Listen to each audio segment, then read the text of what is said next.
What is going on, everyone? Welcome to today's stream. That is right. It is game night, baby. I'm excited. I don't really care about either of these teams, but I'm still excited because it's football. Ben, how excited are you? I'm an eight out of 10. 8 out of 10 excited. I think that's pretty good. I'm happy. Come on here and say, well, I'm a 10 out of 10, because then what am I on Sundays? Yeah, of course. I mean, you need to. We have realistic expectations, realistic levels of excitement. It's a Thursday night football game between a couple teams with some potential, but some question marks as well. Giants definitely do need the game for their season. They had a big letdown last week, so let's talk about what we saw from these teams in Week 1. So we'll start with the Giants. They are coming off a 14-point loss on the road to the Denver Broncos. No, at home to the Denver Broncos. And that was a big disappointment for them. So I've been on the record that I think Daniel Jones is due for a big breakout this year. He wasn't the reason they lost the game yesterday, but he didn't do enough either. So Daniel Jones, 22 for 37, 267 yards. Touchdown, no picks. The big problem that the Giants had against the Broncos was on the ground. They could not get their running game going. The two running backs, Saquon Barkley and Devontae Booker, combined 14 carries for 33 yards. That's not even 3 yards per carry. Or yeah, it's slightly over 3 yards per carry. No, it's under 3 yards per carry. It's bad. And against this Washington defense, they're going to need to see some improvements there so that Washington can't cue in on the passing game in the same way that Denver did. Any other takeaways that you have for the Giants, things that they need to improve on? Because, of course, you're a Broncos fan. So what did you see? What did you say, Ben? You going to talk about Daniel Jones' turnovers? He didn't have turnovers. He had one turnover. But it was at a big time. Yeah. Right? He had a fumble in the red zone. They were driving. It was a one possession game. And Daniel Jones fumbled the ball in the red zone, and that was that. That was all of the life sucked out of the Giants. That was a big play, and after that was basically the game right there, more or less. Mm-hmm.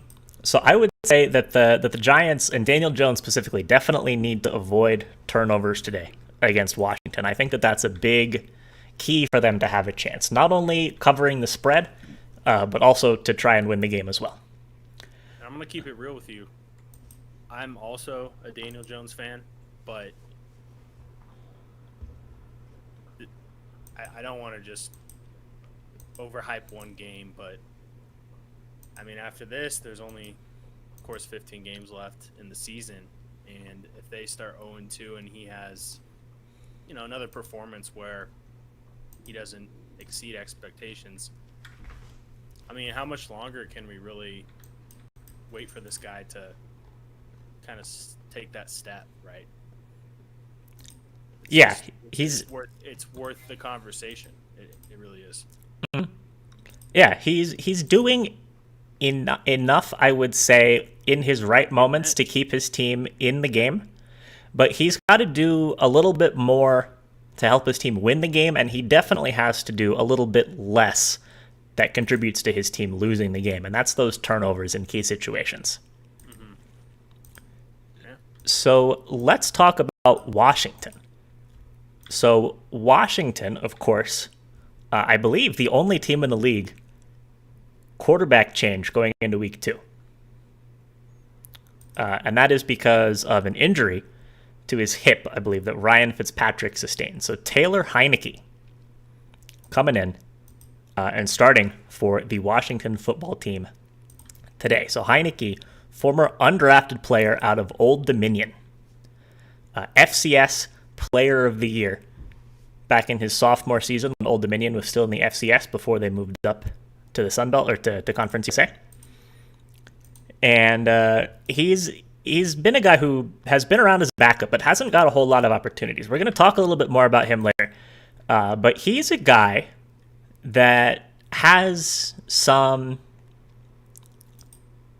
I don't want to say potential, but he's an exciting player to watch.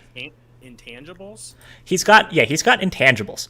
So in the playoff game last year that he played against Tampa for Washington, that was, I think, the closest that Tampa came to losing in their Super Bowl run.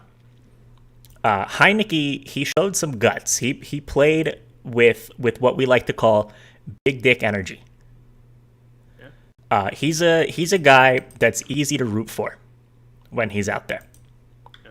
Yeah. That being said, it'll be interesting to see how he performs now that a team actually has a week, knowing that he's going to be starting, and with some film on him. I think this is just his second career start. I will say, though, he does have a decent amount of film on him for backup, because he did have a few appearances where he did play, like even last week, right? Mm-hmm. So I think he's past the threshold where I'm not going to play the card where I'm like, oh, he's just been playing well because, or I should say playing decent just because teams didn't have film on him. Because he has been around for a while. But at the same time, we're not saying he's a guy who's not going to be downgraded over Fitzpatrick. Yeah. And there's definitely a difference between a guy having and not having film and the defense actually watching that film, right? You don't watch a backup quarterback's film coming into the week because that's just a waste of time. Unless you're Justin Fields. Yeah, unless you're Justin Fields. That's a different story. So the lines in this game keep moving. I think it's shifted since we started the stream. It was at -4, and then it moved to -3.5, and then it moved back to -4, and now it's back at -3.5. Everyone's getting off work, placing those bets in rush hour traffic. Yeah, so depending on the book, this spread is either at Washington -3.5 or Washington -4. It's probably going to keep moving back and forth. This is something that people have been talking about a lot. There's definitely more money on Washington, but the books have been reluctant to move the spread from -3.5 to -4. And I think we're kind of seeing why. I think there's a lot of people kind of just waiting for the Giants to hit +4 to place bets, and then it moves to +4 for a few minutes. Money's coming in on New York. I'm assuming that's what's happening and why it's moving back to -3.5 so fast. Yeah, most likely. It did open at 4, but it didn't see that number for a while. Kind of what you said. It's the same thing when it hits 4. It's been at 4 for a pretty short period of time relative to how long this line has been out. Total, similarly, looks like it's kind of stabilized at 41 here in the last half hour or so. It's been at 40.5 for most of the week. This is the first time that we've seen it at 41 for a prolonged period of time. Backdoor cover territory for that over. I'll tell you what. Mm-hmm. But it looks like that has stabilized. So all of the books that I have up, which are DraftKings, PointsBet, Superbook, all have this total at 41 at the moment. So, as you can see up on the screen, we have our Capwise model score. And the model has this game with a score of New York 19.1 and Washington 26.13. And so a note on the model, this iteration of the model, the full play-by-play model, where we actually take the game, incorporate the offensive players who are important, and simulate it out play-by-play to try and get the most accurate simulations we possibly can. It went 11-5 last week, both against the spread and on totals, and those are closing line numbers. So I don't personally have a whole lot of strong leans here, but I do trust the model. And with this model score, we're looking at a spread of about Washington -7, which if we're looking at a Vegas line of -3.5 or -4, is giving a little bit of value to Washington, just from the model perspective.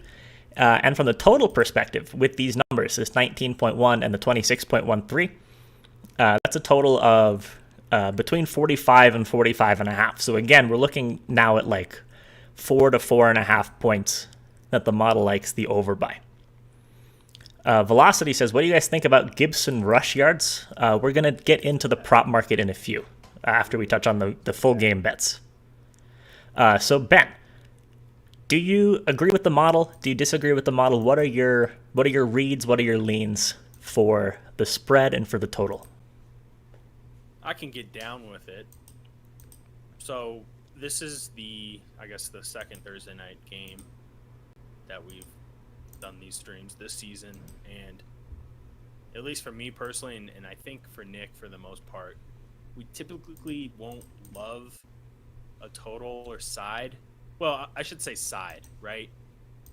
Every once in a while we will, but it just seems like these Thursday night games, and I've touched on this so many times, but there's plenty of reasons why. I love props, especially on these games, especially on Monday night and Thursdays. So anyways, just wanted to get that out before hopped on into the score and what I think of the model. It makes sense, right? Washington, they have the better defense. I think they have the better offense, even with Heineke. And Saquon Barkley is still not 100%. So for me, I can't overthink it. I'm going with the home team, and I think they cover tonight. Yeah, I think that's a pretty fair assessment. I think a lot of people are overthinking this one a little bit just because of the fact that money's on Washington, but the line's not moving. But I don't really read into that stuff a whole lot. I think that I don't think that these things should be overthought.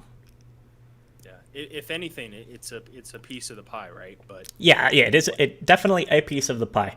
But what happens is people, they do their research and then they see that and they're like, whoa. So we'll get into more about Taylor Heineke here in a second, but yeah, I think the model is right on point with this. I don't think this is a unlikely. Well, it's not going to be 19.1. Probably not 19. It's certainly not going to be anything 0.1. But yeah, I think 20. Well, I guess in that case, if I'm going off the model score, I mean, I think I lean over 2 as well, because I really think that there's going to be a backdoor score in this game, and I'll get into it when we get into the quarterbacks here, but I think it makes a lot of sense, so I like the over 2. All right. Well, there you have it, and I do agree. I don't have super strong leans here. I don't have any personal action on either the spread or the total. The prop market's what I like today. But the Washington to cover and the over are what I like as well. So speaking of props, let's hop into the passing yards market to start us off. We're gonna use a couple different books. We're gonna shop around, see what we got. So we have. It looks like on PointsBet they're down for a second, so we're gonna go over to Superbook where we can see that we have Taylor Heineke. Can't scroll all the way up here, but this is Taylor Heineke at the top, passing yards over under 244.5. Daniel Jones passing yards over under 234.5. So Ben, anything at all here that you're interested in? Not really. I looked at both of these numbers and went through a few different scenarios on what I thought would take place in the game, and nothing really popped out to me on either side, to be completely honest. I think both of them are fair numbers, and I guess you could say whatever team is playing from behind, of course that quarterback is, that's correlated to him probably hitting this over. If I had to pick a favorite out of the 4 outcomes here, I would probably go with over for Daniel Jones, just because of the Saquon Barkley situation and his health not being at 100%. Yeah, and that's what I was going to say as well. So the Heineke passing yards isn't one that I want to touch in either direction. But I do actually like this Daniel Jones passing yards over quite a bit. And also, Nick and I did not discuss this. No, we kind of intentionally don't discuss this because it makes for a better live discussion, because then it's a real discussion. It's not like we have a list of things, we got specific picks that we're gonna make and whatever. Any other reason why? Because I know I mentioned Saquon. Is there something else too with maybe the? Yeah, I mean it's Saquon's health, and it's kind of the Giants' rushing game in general. So, like I said at the start of the stream, they really struggled against Denver running the ball. Saquon had 10 carries for 26 yards. Devontae Booker, 4 carries for 7 yards. That's both of those guys under 3 yards per carry. 14 carries for 33 yards. That's really bad. And Washington has one of the best front sevens in the league. So I really don't think, especially considering Saquon's health, that the Giants are going to have any sort of success running the ball. I think it's going to be, for better or for worse, in the hands of Daniel Jones. And I think that if they're up, it's going to be because he's had success passing the ball. And if they find themselves down, he's going to be passing the ball a lot. And I think that this 237.5 we're seeing on DraftKings, it was at 234, up to 235 now in Superbook. I swear they're listening to us. That's funny. But yeah, either way, I think that this over is a pretty strong look, and it is actually something that you took in a same game parlay. Mm-hmm. Got same game parlay insurance on PointsBet, so I might as well use it. Couple it with. What did I couple it with? Yeah. I'll talk about the full parlay. Okay. In a bit. Well, so I took Washington money line in the parlay. So I guess I lied when I said I didn't have any action on those. I didn't have any action on them by themselves. Yeah. As SGP filler, I took the leans that we have. I took Washington money line, not to cover the spread, but money line, and I took the over at 40.5 is what I locked it in at. And I have the Daniel Jones passing yards at 235.5. So on to rushing yards. And there are quite a few rushing yardage props that I like today. I know Ben has at least one that he likes, because we have a rushing yard prop today that we gave out yesterday as an official pick to our Capwise subscribers. And we're going to give it out here on stream as well. So Ben, who is the guy? That's Taylor Heineke. Yeah, so we're going to go Taylor Heineke rushing yards. So this is kind of interesting. So I keyed in on this on Tuesday when the number was at 18.5. And since then, we gave it out at 18.5. It had it was at 18.5 or 19.5 or 21.5 or even 22.5 at some different books there at the time that we gave it out. I was still able to lock it in at the 18.5 number at that time. But I got it at 19.5, but I'm okay with that. Yeah, but I think that all of these numbers are good. And again, with a prop, we're not, like, if a 1 or 2 yard change in a prop total makes you go from I love the play to you probably shouldn't have loved the play. Yeah. So this isn't a spread. Yeah, exactly. So how would you actually explain that from a math perspective? I mean, so Maybe too deep, but I'm just curious. So when I like a prop, it's because I think the guy is liable to go over it. It depends, obviously. So like with Daniel Jones passing yards, I think he's liable to go over, or the number that I would put him at is more around 245, 250, kind of like what the model says. As you can see, his passing yardage prop down at the bottom. So I think that there's a margin there. I don't think he's like 260, so I don't think it's an official play because it's not over by that much. But with Heineke, I'm expecting him to get in the 30 to 35 rushing yards range today. Mm-hmm. And more or less, regardless of what happens in the game, right? Of course, Yeah. he can't get hurt. Yeah. But we're saying even if Washington is up 2 scores in the fourth or down, I think at that point, hopefully, it's already hit. Yeah. I mean, I think this is one that's going to be a no sweat. So here's some numbers on Heineke. So I was digging. I was thinking about this one, and then I wanted some numbers to back up my thoughts. And if I found those numbers, then it was going to be something we could talk about for a play. If those numbers didn't exist, then it's more of just a lean. But the numbers existed in a big way.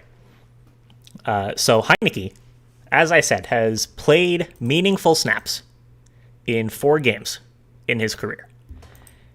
In those 4 games, he's combined for 219 snaps, offensive snaps he's taken at quarterback. In those 219 snaps, his stats are his rushing stats, 15 carries for 118 yards. If you extrapolate that out to the number of snaps he should see at quarterback today, so a conservative estimate of 60 snaps for Washington on offense, that puts Heineke at a little bit over 40 carries for about, or not 40 carries, 4 carries. 4 carries for 32 and a half yards. And not only that, but Ben can talk a little bit about how New York looked in the pass rush against Teddy Bridgewater last week. A quarterback with a similar rushing skill set, but actually probably not as good running the ball as Taylor Heineke. I would say not as good. I mean, Heineke's faster. Yeah, he's faster, but I also think that Bridgewater as a whole, not only did we see this in game 1, but I think we're going to continue to see it throughout the season. He's not going to look to run the ball. He did that earlier in his career a little bit, and then after the injury, it just changed how he looked at that. Like, he still will take off if no one is there, but it gets to that point when the pocket breaks. A guy like Taylor Heineke, he's going to look to scramble for 4 or 5 yards versus, Bridgewater last week. He had some opportunities maybe, but he was able to throw the ball downfield. And I think the Giants' pass rush is just it didn't apply enough pressure to really get to him. Get to that point where Taylor could potentially get out of the pocket and then rush for those yards. Yeah, and specifically what I saw in that game was the Giants were able to pressure up the middle, but couldn't pinch off the edges. So Bridgewater was able to escape the pocket and have time to either run or look downfield a lot. Bridgewater was successfully took passes downfield in those situations. But I think that Heineke is going to be a little bit more apt to just take off and run. Yeah, I really think this is a very, very good number. I do. Yeah, I completely agree. And in Heineke's most recent start in that game against Tampa in the playoffs, he had 6 carries for 42 yards. Nick, I honestly think a 25 or 26, just from a bookmaking perspective, would have been a better number. Yeah. I mean, yes and no. I think it took people a second to catch on here. Because there's clearly been a lot of action on the over. Because the over has moved up and it's getting juiced. Yeah. So they really either want people to take a bad number on the over or they want action on the under to even it out. Also, DraftKings, or like an hour, I guess 2 hours ago at this point, sent out an article. I get like notifications on my phone. I didn't actually read it, but one of their supposed experts was talking about this rushing prop. I was like, is that a good sign or a bad sign? It's like when they boost the prop, you're like, or the bet you like, you're like, oh crap. Yeah, exactly. 24, well, minus 160. Jeez, no, that's crazy. Yeah. I mean, I think it's like that in a couple spots. Well, what did he have? I didn't even look at this. What did he have rushing last week? 3 for 17 last week. Okay. But so an issue last week was Washington just didn't have the ball. They only had the ball for like 23 minutes, and that includes the time with Fitzpatrick at quarterback. Be confident on this. If he would have gone 3 for 30, this line would have been closer to 25. I kid you not. You're 100% correct. Yeah. Because what are people doing? They're looking at, well, see how many rushing yards he had last week. Oh, he had 30. Ooh. Mm-hmm. It's not. That's a sliver of the pie right there. But it is important to see he was taking off, and he came in. Was it second or third quarter? I don't know exactly when it was. I can tell you that he played. Oh, that's the wrong game. That's why I couldn't find him.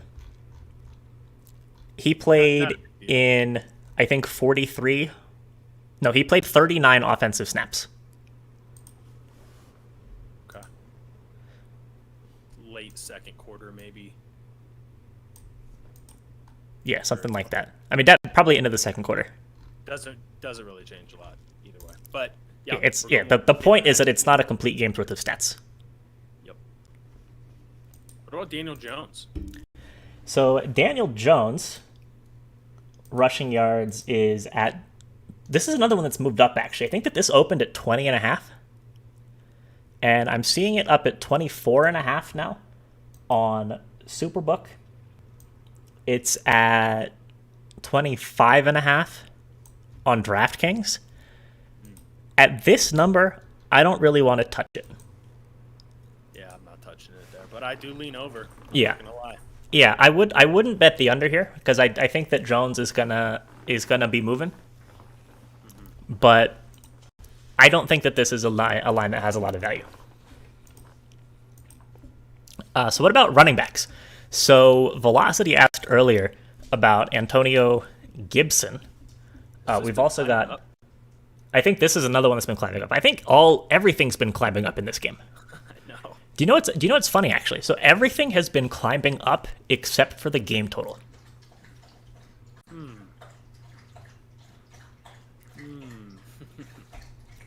Which is weird.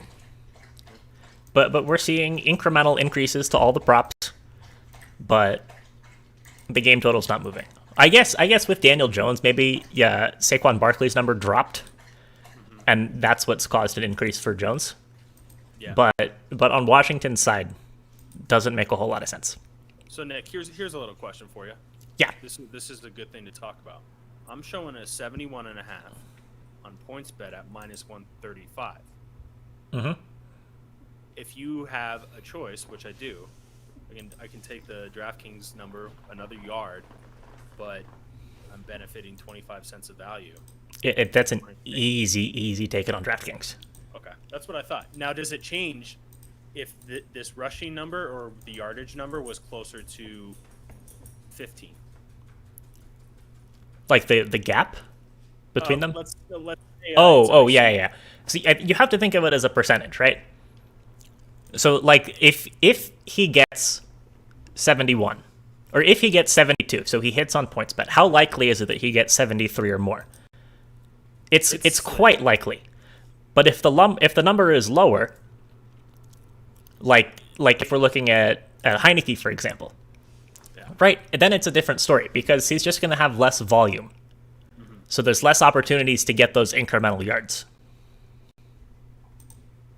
So with bigger numbers, an increase of a yard is worth a lot less as far as if you should pay a premium for it or not.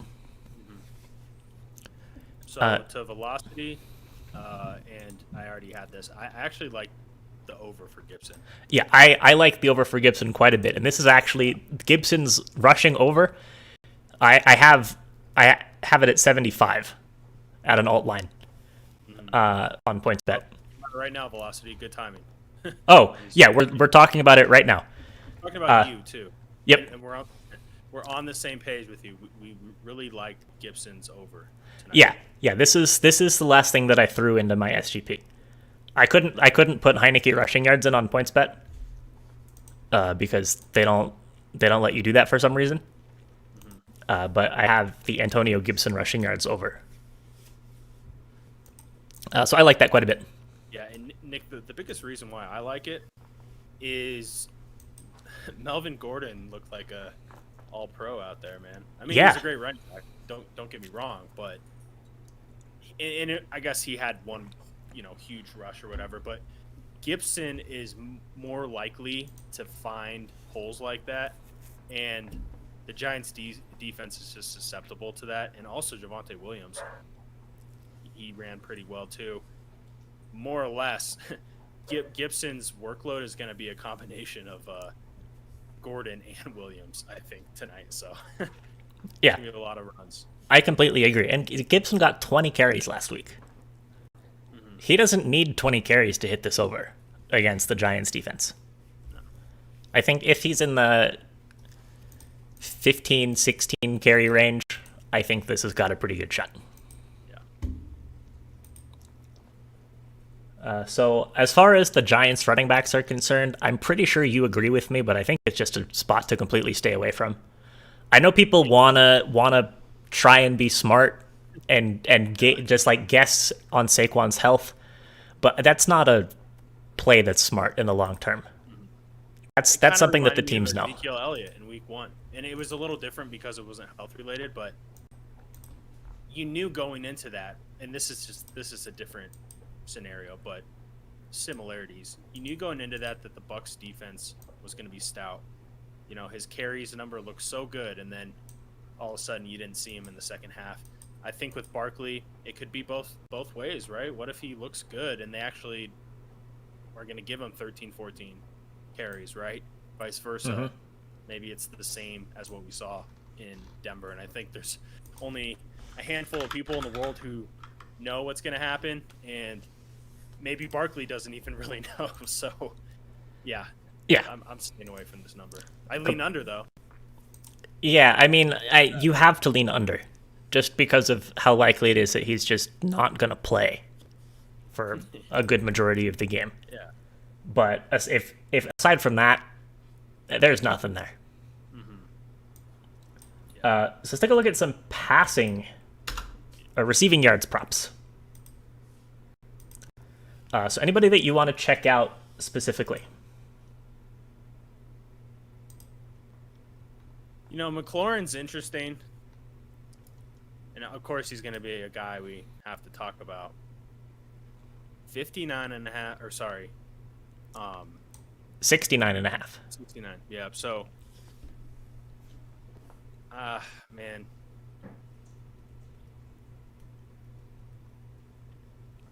I guess I lean over. It seems a little square, but does it not kind of feel like a lot?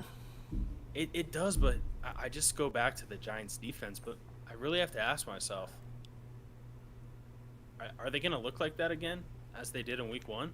Are they going to make some adjustments? I mean, they're definitely going to make adjustments. Are the adjustments going to actually do anything? Is a better question. Yeah. Or maybe Joe Judge is a terrible coach and they're just not going to make adjustments. That's possible too. I mean, he did throw a challenge flag on a play you can't challenge and lost the timeout. Yeah, that was like if you're that I knew not to do that. If you're a coach on a hot seat, he's not. But if you do something like that, like that's borderline like a fireable offense where people are like, you don't know the rules, you just cost us a timeout. Luckily the game, it didn't really matter, but like you see that about once a year, and he started week 1 with that. So yeah, it was a very amateurish play from the coach, I would say. And there should be someone in his ear saying, you can't challenge this. Yeah, don't do that. Anyways. So I will say that for the most part, I don't have any action even in my SGP on any of these receiving yardage numbers. I think that with the way that both quarterbacks are apt to run the ball, plus Antonio Gibson gonna run the ball, we might not see a whole lot of target volume in this game. I don't think that precludes the passing yardage overs from going over like we like for Daniel Jones. But I think it's just with all of the mouths to feed, there's going to be guys who fall well short of these numbers. There's not enough targets to go around for all of these guys to hit their numbers. And I don't have a good read on who's going to be the guy that gets or doesn't get the targets. Mm-hmm. Agreed. Do I think Chase Young gets a sack? Probably, but I personally don't like to bet on defensive props like that. But yeah, I'm with Ben. It's definitely possible that Chase Young gets a sack. I don't have any good way of pricing it to say if a bet on it's a good or a bad value. But I will say, though, sacks are very game flow dependent, I would say, because if the Giants are down, more passing opportunities. That's why you see guys who lead the season in sacks, they're on teams that are always up because they just get more opportunities to rush a quarterback who's throwing the ball, more sack attempts. Mm-hmm. So let's take a quick peek at some touchdown props. That's not where they are. So is there anybody that you like to score a touchdown in this game, if you had to choose? Antonio Gibson. Yeah, Antonio Gibson's got to be the guy. He's at minus 110. Only guy at minus money to score a touchdown today. He's also the guy that the model likes the most. Model has him at 0.9 touchdowns. So at minus 110, that seems like the correct value. Do you want to know what the two most popular props are that at least DraftKings sent me that bet on for this game? No, what are they? Antonio Gibson, anytime touchdown score, number 1. Number 2, Gibson's over rushing yards at 67.5. I mean, that's flown up. They sent this at 3:50 our time, so just like an hour ago. Damn. Actually, about 2 hours ago. And then Barkley over 38.5 rushing yards. Interesting. That's not surprising. But the first two, 100% didn't surprise me. Yeah, well, no, none of them surprised me. Barkley does a little bit, I would say. I mean, Ben, we surround ourselves. All the people are smart for the most part. Everybody here is smart. Most people in the Discord are smart. I guess. And then about a third of the people on Twitter are smart. But anyways, we know how to properly judge the fact that there's a lot of uncertainty in Barkley. I think other people might say, oh, he was questionable last week and played, therefore he has to be healthier this week if he's going to play again. Mm-hmm. And then why is his number so low? Like, that feels like a very square train of thought to have. Mm-hmm. So I'm not surprised at all by Barkley. Gibson, for me, I don't know, we could look at a few long shots, but I'm probably just going to pick one just for fun if we had to pick, but Gibson for me.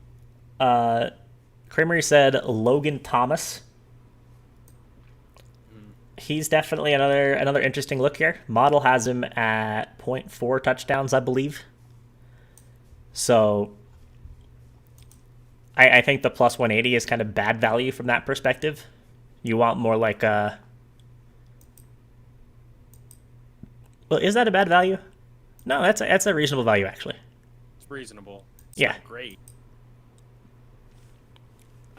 I need to round these touchdown props to 2 decimals, because this could be like a 0.44, in which case 180 is great, or it could be a 0.36 that got rounded up. Yeah. In which case this is pretty bad.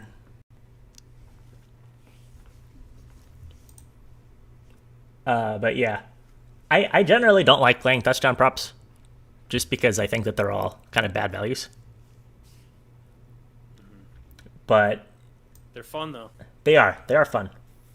I guess. I don't play a lot myself, to be honest. Yeah, but I mean, if I had to take one, I would also go Gibson. Yeah, there's an added element of luck involved with those because, I mean, you can look at red zone targets, but also, Gibson could have a 50-yard running get tackled at the 2-yard line, and then McKissick comes in. Mm-hmm. So, Barkley, though, is interesting. I wish I could take a Barkley no touchdown. If the yes is at plus 120, give me the no at minus 130. No. I mean, they wouldn't price it like that. But remember Ohtani for home runs? It was like plus 140, I think, to hit a home run. And I found the no home run, and it was like minus 300. And I mean, that's silly. Yeah, come on. I mean, but that just shows you how inflated the yes is, because they have to take a 20% rake, just to make it even. Yeah, they look at that differently than a traditional spread line. Zane said he finds himself playing more wide receiver catches.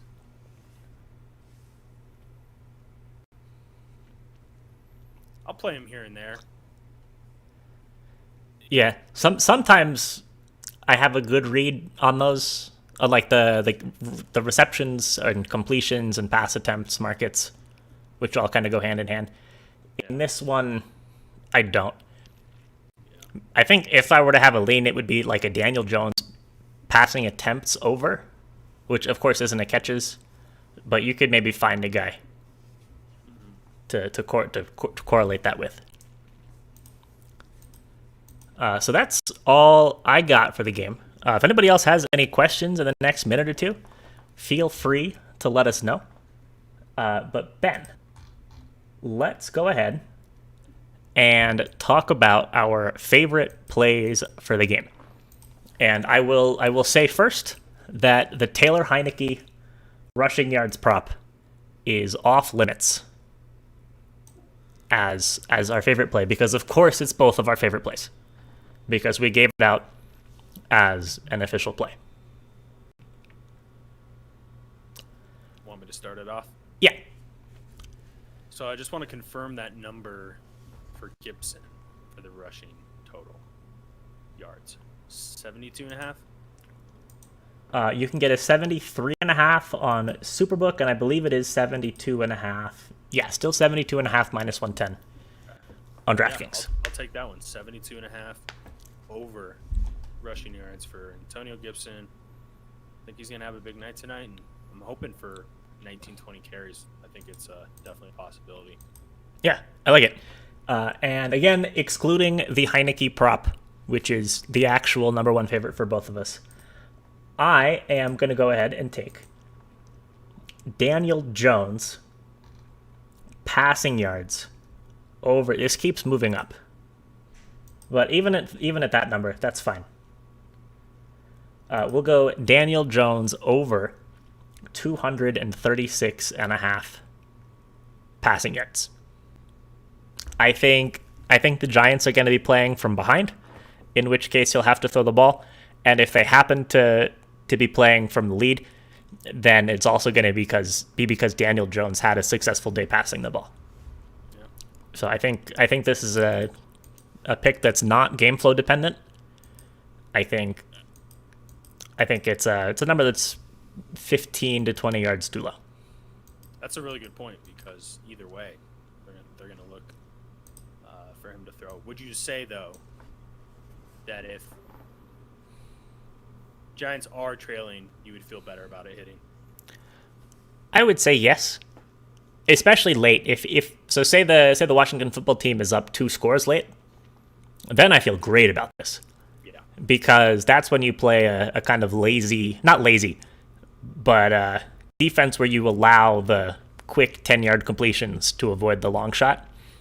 Mm-hmm. And if Daniel Jones gets a drive or two playing like that, yeah, that's an easy 75 to 100 yards just in the fourth quarter.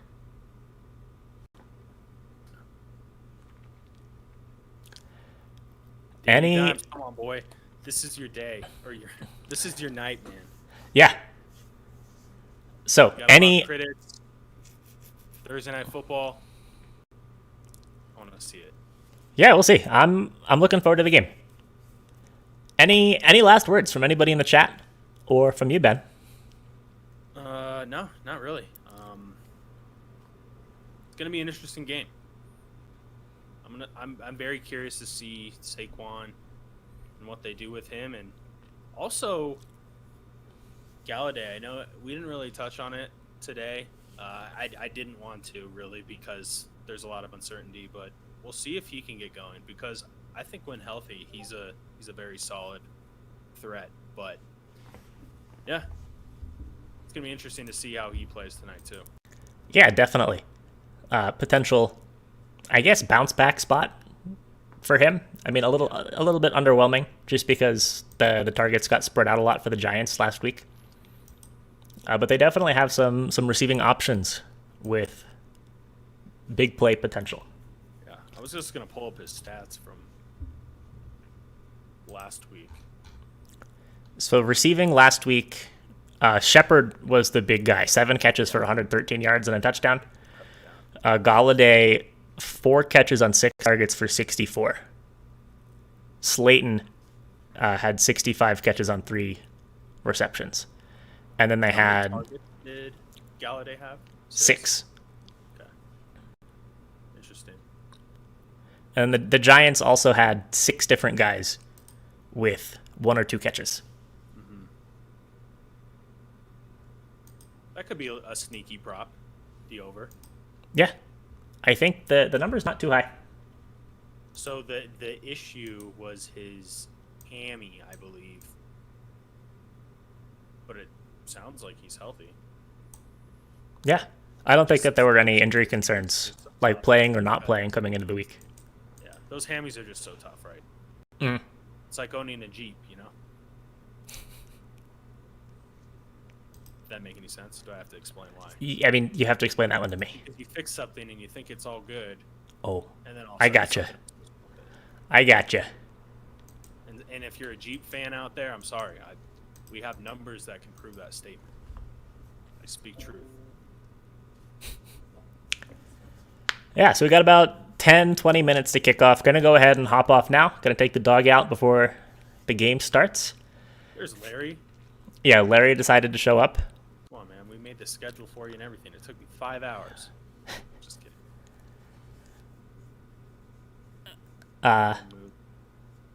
Wait. Oh, he played an alt line? No, total yards. Total line. Okay. Mm. I was like, whoa, you're getting a little risque with that. Yeah, that's a lot. Surgery, bro? That's no excuse. Yeah, I mean, what's more important? Yeah, it's like Getting your health in order or listening to us. Larry's in the recovery room watching us right now. Mm-hmm. That's awesome. That's respect. Dedication. Yep. All right. I think I am good. As always, guys, the Discord, where it's at, hop on in there. Best place to live chat. I've had people message me lately. They're like, oh my gosh, I've been waiting for a room like this. I'm like, oh, sweet. Yeah, we have it. Yeah. I mean, you just click on the link. It's been popping up in the chat. You join up and you talk with people. Yeah, what a concept. It's pretty easy, pretty straightforward, pretty useful. So we will be back, or Ben will be back tomorrow with Chase Howell, I believe. Yeah, 2 talking p.m. Mountain, 4 Eastern. talking We'll discuss a few college football games, probably Colorado, maybe Colorado State, except I'm kind of sick of that team, so maybe we don't. Yeah. Then on Saturday, Ben and Jason Silva, and maybe me, maybe not me, probably not me, You're gonna be in the background, maybe. maybe. Just You know, I'll be there. I couldn't do it just the two of us running Sims, but if you and Jason are there, I can kind of just leave you two to talk and get baseball Sims going at the same time. We need you because I think we're gonna do that like pick 5 thing, so at least we can update some graphics. It won't be anything crazy, but Okay. Yeah, we'll have to talk about that okay. because I don't have a template for that setup. We'll talk. Yeah. And then, of course, Sunday. Biggest day of the week. full NFL preview for every game We're on Sunday. almost to 300 subs on the good old Twitch. So 300 followers. We are not anywhere close to Dude. 300 subs. different words for different platforms. Followers. Yes. Although, if you want to help us get to 300 subs on Twitch, it is September. So subscriptions are 20% off. And if you have an Amazon Prime account, you can link your Amazon Prime account with your Twitch account. Little tutorial video for how to do that in the chat. And you can subscribe for free every month to one channel on Twitch. And you can help us on that road to 300 subs. Yeah, pick somebody, right? I mean, pick us, but pick somebody. Or you could pick what's her name? Amorath? Yeah, Don't Larry. Titty streamer. Don't look her up. Don't do it, Larry. I mean, Ben, I logged in to the Capwise Twitch account, and the recommended streamers were like a bunch of sports channels, like talk shows, and then her. Dude, she always pops up, and I've clicked on her thing one time because I was just so curious. I'm like, why does she always have 10,000 concurrent viewers at literally all times of the day? Because she's got a lot of interesting things to say. You know what? If Larry ever subbed to her over us for his Prime, I would be so disappointed. Me too. Yeah. Larry's probably so curious what we're talking about. Larry's says he got a lot of free time on his hands. Yeah, he's got surgery. Yeah, he's all over the place. Larry's got a wife and kids. Larry doesn't need that. Doesn't need that in his life. He needs more Capwise. All right, Uh-huh. I'm gonna call it. Good luck tonight, guys. Yep. We'll see you on the more streams in the future. See you soon. Peace.